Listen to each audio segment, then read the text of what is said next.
Hello! On se retrouve aujourd'hui pour le premier vlog autour du jeu que l'on a lancé avec Mélanie, donc le jeu du Phénix. Comme on le disait dans cette vidéo, on allait faire chacune des vlogs au fur et à mesure de notre avancée dans le jeu. Alors je vais être 100% honnête avec vous, j'ai tiré les dés ce week-end, je fais le lancer, et en fait je n'ai pas filmé le lancer puisque je n'avais pas mis ma carte SD dans la caméra. Donc je me suis dit c'est quand même dommage, c'est le début du jeu, donc j'ai mis ma carte SD et j'ai relancé, donc de base j'étais tombée sur le 7. Donc quand j'ai relancé, je vous mets les images en même temps que je parle puisque j'ai filmé le moment où je lance. Je suis donc tombée sur le numéro 5, c'est lire une relique de Tapal. Donc je suis allée chercher dans les reliques de ma pile à lire ce qu'il y avait. Donc en vrai, moi mes plus anciens livres actuellement dans ma pile, ils datent de 2023. Et au début je me suis dit mais super chouette parce qu'il y a un livre qui est arrivé en 2023 dans ma pile à lire et qui est dans ma pile de janvier. Donc c'est Lessons in Chemistry de Bonnie Garmus, donc c'est leçons de chimie en français. Donc je termine la lecture que j'avais en cours et vient le moment de commencer ce livre et je me dis mais Lauralie,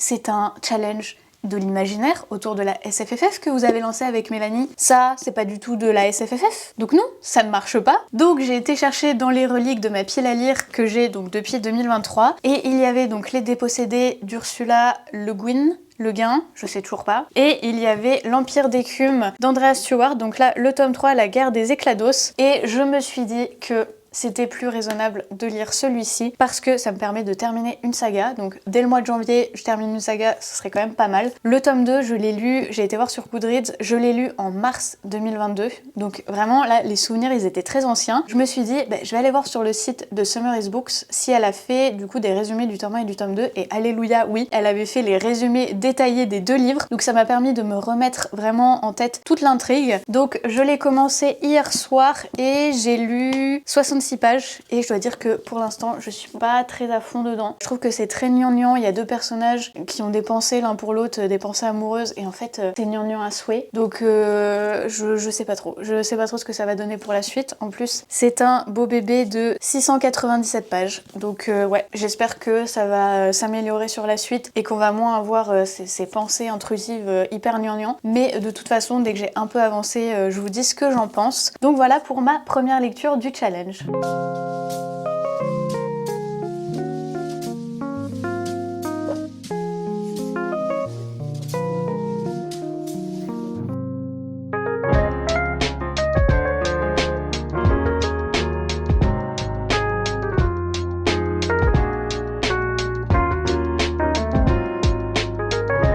Je voulais vous faire un update de ma lecture du tome 3 de l'Empire d'écume.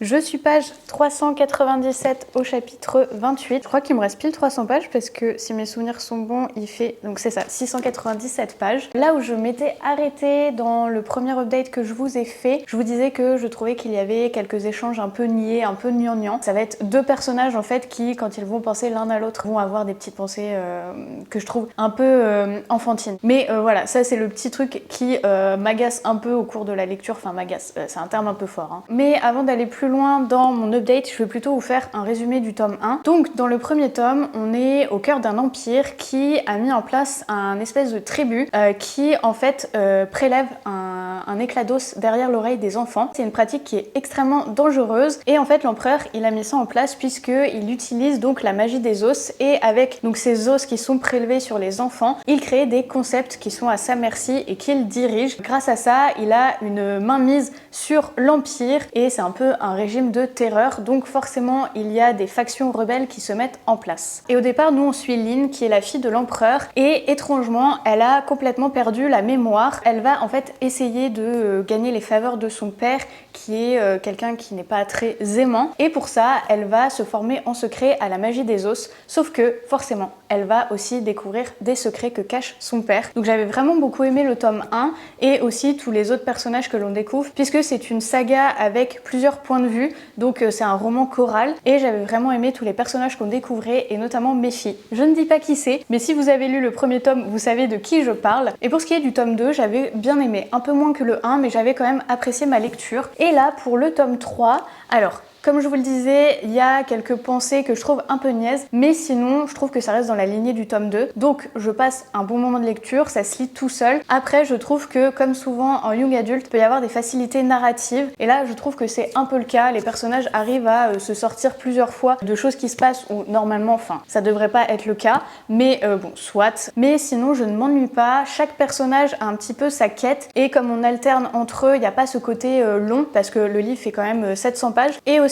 j'avais vu pas mal de retours négatifs sur ce tome 3, donc j'y allais avec finalement peu d'attente et je pense que c'est ce qui fait que finalement je l'apprécie parce que vraiment je trouve qu'il est dans la lignée du tome 2. Mais je vous en dirai plus dans mon avis final, voir si voilà c'est la fin qui est décevante ou si pour le coup j'ai bien aimé jusqu'à la fin. Je ne donne pas de nom de personnage parce que je veux vraiment laisser la surprise aux personnes qui lisent la saga ou qui ont envie de la découvrir, parce que à plusieurs moments il y a des personnages dont la vie est en péril. Je veux pas donner de nom comme ça, pas d'indication, mais en tout cas pour le moment je passe un bon moment.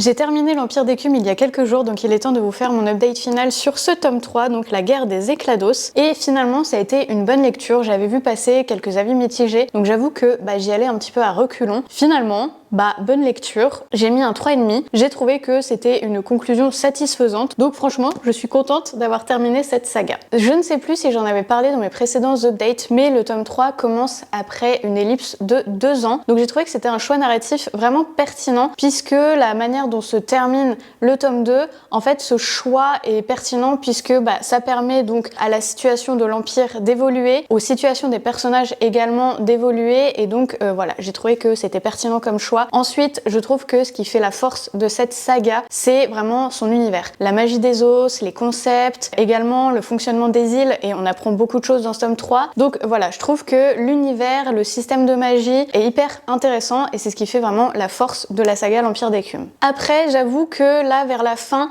j'ai quand même ressenti quelques longueurs parce que, alors, on alterne entre les points de vue des personnages qui sont pas forcément aux mêmes endroits dans l'Empire. Au début, c'était intéressant parce que, voilà, ça permettait d'avoir une vue d'ensemble sur ce qui se passait, mais c'est vrai que j'ai trouvé qu'il y avait certaines situations qui étaient un peu redondantes. Je trouvais qu'il y avait quand même quelques longueurs dans ce tome 3, il fait quasi 700 pages, et je pense qu'il aurait pu faire 100 pages de moins sans problème. Et pour ce qui est des personnages, j'avoue que quand j'ai commencé la saga, je crois que c'était en 2021, j'aimais beaucoup les personnages, et notamment Jovis, que je trouvais très attachant, et puis il apportait une certaine légèreté à l'intrigue, mais j'avoue que je trouvais que c'était un petit peu caricatural pour certains personnages. En fait, l'autrice essaye d'apporter une certaine nuance à ses personnages, mais j'ai trouvé que au niveau du dénouement et des raisonnements de certains personnages, ça faisait un peu caricatural, donc c'est un petit peu mon malus au niveau de ce tome 3. Et comme je le disais aussi, j'ai trouvé qu'il y avait certaines scènes un peu mièvres, et puis aussi vraiment des scènes romantiques à des moments vraiment inopportuns. Et pour ce qui est de la fin, donc sans spoil, j'ai trouvé que c'était une fin satisfaisante. On a des révélations et des rebondissements, ça reste une bonne fin, un peu facile au niveau du scénario pour certaines résolutions, et malgré le côté un peu caricatural de certains personnages, j'ai quand même aimé les suivre tout au long de cette trilogie, et je peux que vous recommander cette saga parce que franchement j'ai passé un très bon moment de lecture. Et du coup dimanche, j'ai relancé les dés pour avancer donc sur le plateau. Je suis tombée sur la case 11 qui est lire une réécriture mythologique, et à ce moment-là je me suis dit oh mon dieu,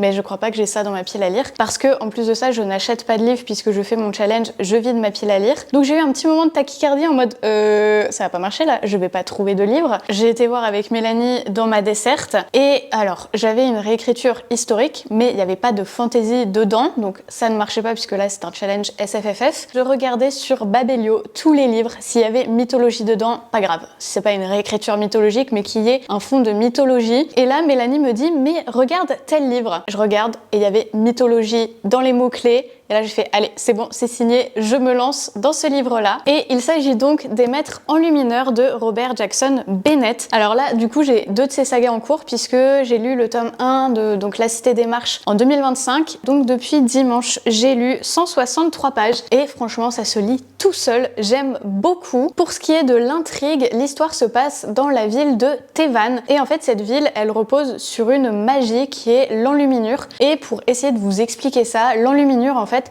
je vais vous donner un exemple. Par exemple, il y a un carrosse avec des roues, mais il n'y a pas de chevaux pour tirer le carrosse. L'enluminure, en fait, elle va donner des ordres aux roues et leur donner l'impression que le carrosse est tiré par des chevaux, ce qui fait que les roues vont avancer. Je sais pas si ça fait sens ou si moi-même j'ai bien compris ce que nous raconte Robert Jackson Bennett. Et nous, dans cette histoire, on va suivre Cynthia, qui est une voleuse et qui vit du coup dans une partie pauvre de la ville. Et en fait, elle a un pouvoir qui lui permet donc de toucher, par exemple, ce canapé et de savoir plein de choses sur ce canapé. Ça m'a un peu fait penser à Ophélie de la passe miroir. Et elle peut également entendre chuchoter les enluminures. Et Cynthia, elle est associée à Sark. Enfin, associée, c'est un homme en fait qui lui trouve ses missions de vol. Et là, il va lui proposer pour une somme très rondelette, elle doit aller voler un petit objet caché dans un entrepôt extrêmement surveillé. Donc c'est une mission qui est extrêmement périlleuse, mais Cynthia, elle a besoin de cet argent et elle va avoir aux trousses des gens extrêmement influents qui vont vouloir récupérer cet objet.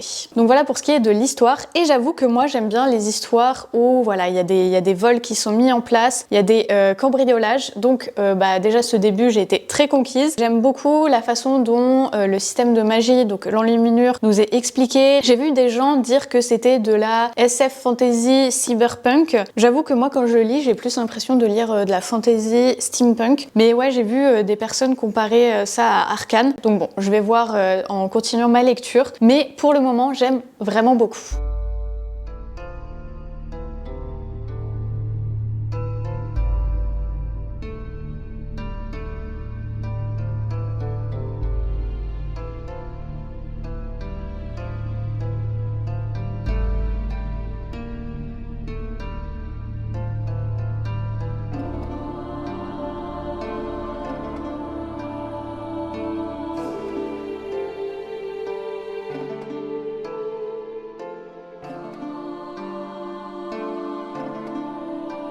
Bon, je suis vraiment trop nulle, j'ai pas fait d'update au fur et à mesure de ma lecture, mais entre temps j'ai terminé le tome 1 des Maîtres Enlumineurs et j'ai adoré, c'est un 5 sur 5. Je voulais aussi revenir sur ce que je disais sur mon précédent update au niveau du système de magie. Donc comme je vous le disais, le système de magie repose sur des enluminures qui en fait jouent avec les lois de la physique, et je vous avais donné je crois l'exemple des roues qui en fait reçoivent des ordres qui leur permettent d'avancer même si elles ne sont pas tirées par des chevaux. Et en fait, pour un peu plus préciser, les objets sont gravés avec des glyphes qui leur donnent ces 10 ordres, et pareil, c'est pas un art que tout le monde peut pratiquer. Et dans cet univers, donc à Tevan, il y a des familles marchandes qui règnent en fait voilà, sur la ville de Tevan. Et le personnage de Cynthia, je l'ai vraiment beaucoup aimé. En fait, comme je le disais, elle a des habilités et on découvre au fur et à mesure du récit comment est-ce qu'elle en est venue à avoir ces habilités. Et je trouve que c'est un personnage qui est extrêmement touchant, qui est résilient, qui est fort. Donc vraiment j'ai accroché à ce personnage. Et pareil, au fur et à mesure du récit, elle va se faire des alliés et j'ai bien aimé cette petite bande qu'elle s'est construite autour d'elle. Il y a beaucoup d'humour et donc je trouve que ça a apporté un petit peu de légèreté forcément à l'intrigue. J'aime aussi beaucoup le fait qu'il y ait une clé qui parle. Vraiment, moi dès qu'il y a des objets qui parlent,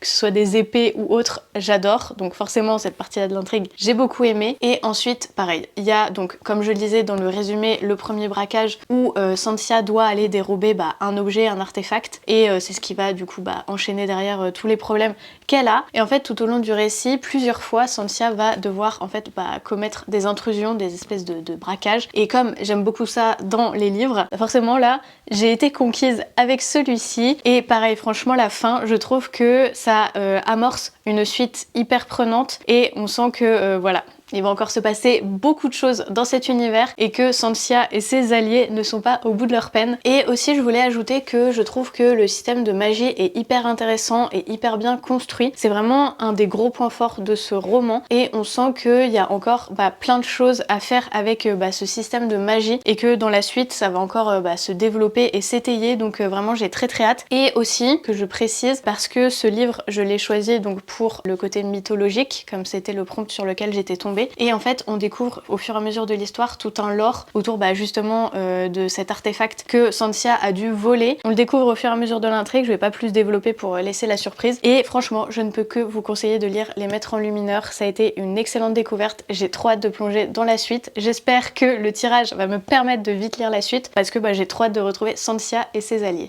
Et donc après avoir terminé Les Maîtres Enlumineurs, j'ai fait un nouveau tirage, j'ai lancé les dés et j'ai fait donc 8. Donc je suis tombée sur la case 19. qui était celle de lire un livre qui se passe sur ou sous l'eau. Et donc j'ai eu un petit moment de panique et en fait je me suis souvenu que j'avais l'intégrale de Polaris. Donc j'avais lu le tome 1 que j'avais acheté en grand format à Montreuil et donc je l'avais lu en 2024 et j'avais vraiment bien aimé. Donc quand ils ont sorti l'intégrale du Cycle Azur en poche, enfin quand Léa Édition a sorti l'intégrale du Cycle Azur en poche, bah je me suis dit bon allez, je saute sur l'occasion. En plus j'aime bien les formats poche, enfin j'aime bien leur charte. Et pour ce qui est donc de Polaris, en fait l'auteur a créé tout un jeu de rôle autour de cet univers et il en a fait donc des histoires. Donc là moi je suis dans le Cycle Azur mais il y a d'autres histoires dans l'univers de Polaris. Et ici donc le début de l'histoire, on nous dit que 600 ans auparavant il y a eu la chute d'un empire et en fait voilà, il y a eu plein de petites nations qui ont découlé de ça et elles se font la guéguerre. Et en fait ces nations elles vivent sous l'océan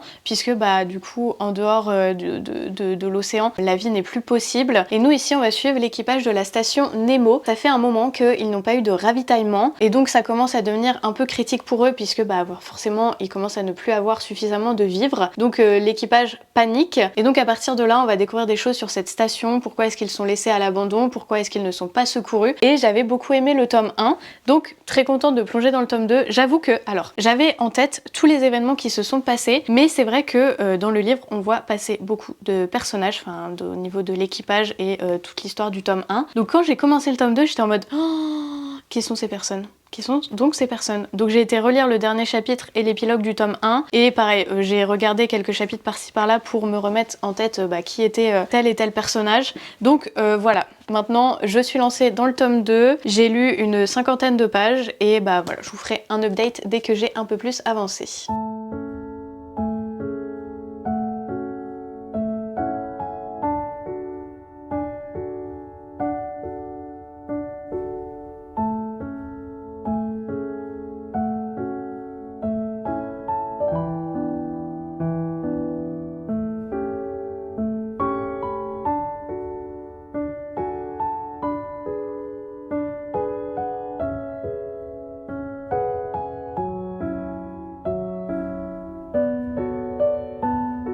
J'ai terminé ma lecture du tome 2 de Polaris et je dois dire que je suis un petit peu déçue. J'avais vraiment bien aimé le tome 1, j'avais aimé suivre l'équipage dans la station Nemo, j'avais aimé l'humour et la dynamique justement de cet équipage et tout ce qu'on découvrait de l'univers qui est vraiment riche, mais là dans ce tome 2, il y a des personnes qui ne sont plus présentes de l'équipage et du coup les personnages qu'on suit, j'accroche moins. Il y avait moi aussi ce côté humour et cette dynamique que j'avais vraiment bien aimé dans le premier tome. J'avais aussi beaucoup aimé le côté huis clos que là on retrouve beaucoup moins. Et également dans ce second tome il y a beaucoup d'action. Pour autant, il y a plein de moments où je me suis ennuyée. Je veux pas vous spoiler donc je vais juste dire dans les grandes lignes que dans ce tome 2, le fil conducteur c'est que les personnages que l'on suit ont un artefact. Ils se font poursuivre donc il y a beaucoup d'action puisque voilà, ils se font régulièrement attaquer, ils essayent de s'en sortir. Pour autant, voilà, j'ai pas plus accroché que ça. Après je pense que ça vient aussi du fait que dans ce tome 2 les personnages que l'on suit j'ai pas accroché même si voilà on les avait découverts dans le tome 1 et j'ai trouvé aussi que cet enchaînement d'action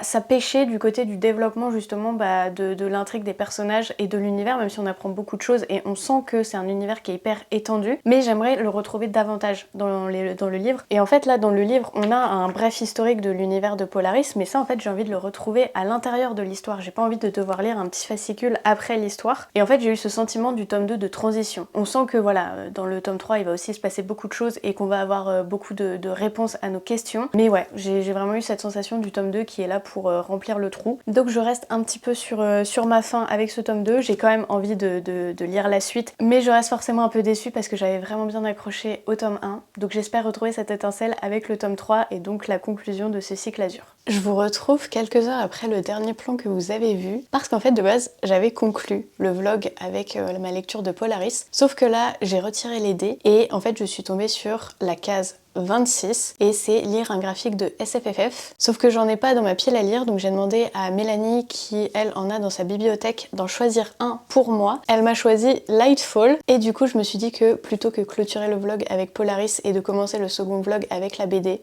autant la lire maintenant. Donc je vais lire cette BD que Mélanie a beaucoup aimé et m'a beaucoup recommandé. Je veux pas relire le résumé pour aller vraiment dedans sans information à part ce que j'ai en tête. Je crois que ça parle de santé mentale, mais c'est vraiment tout ce dont je me souviens. Je vais lire la BD, enfin là c'est un roman graphique je crois, ouais c'est plutôt un roman graphique. Donc je lis le roman graphique ce soir ou demain et je vous fais mon retour dans la foulée.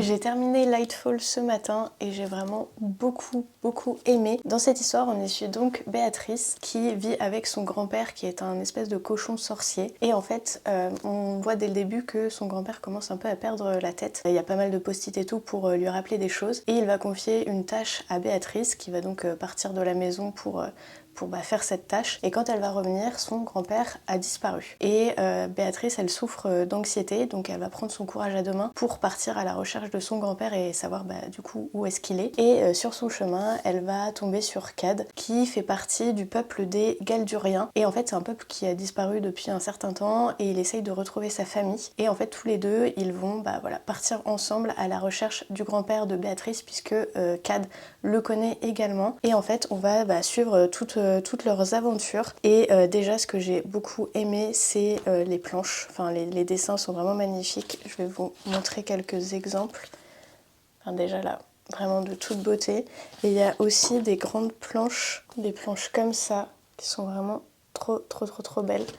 Donc rien que visuellement c'est très beau et pareil la manière dont l'histoire se développe, les aventures des personnages, il leur arrive beaucoup de choses dans ce premier tome et on découvre aussi des choses notamment autour d'une flamme éternelle. Ça annonce du coup des choses intéressantes pour la suite. Donc j'ai hâte de me plonger dans le tome 2 que j'ai dans ma bibliothèque puisque Mélanie l'avait en double et du coup elle m'en a donné un.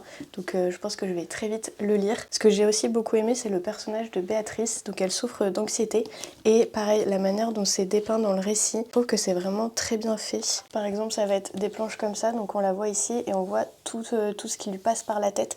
Donc je trouve que voilà, tout ce qui est au niveau de l'anxiété c'est vraiment hyper bien amené dans le récit. Donc je trouve ça bien aussi d'avoir ce type de représentation dans l'histoire. Donc franchement j'ai hâte de me plonger dans la suite et je ne peux que vous recommander de lire Lightfall, même si bon je pense que là tellement de gens l'ont déjà lu vu que ça fait un petit moment que c'est sorti, mais si jamais vous ne connaissez pas, n'hésitez pas à foncer. Je vais conclure le vlog ici. J'ai déjà fait mon prochain tirage. Je ne vous dis pas ce que c'est, ce sera dans le prochain vlog, mais je suis contente de la case sur laquelle je suis tombée. Donc voilà, hâte de me plonger dans cette nouvelle lecture. N'hésitez pas vous à me dire dans les commentaires si vous avez lu certains des livres que j'ai lus tout au long de ce vlog et si vous avez envie d'en découvrir certains. N'hésitez pas aussi à aller voir le vlog de Mélanie qui sort également le même jour que mon vlog. Je vous dis à bientôt dans une nouvelle vidéo.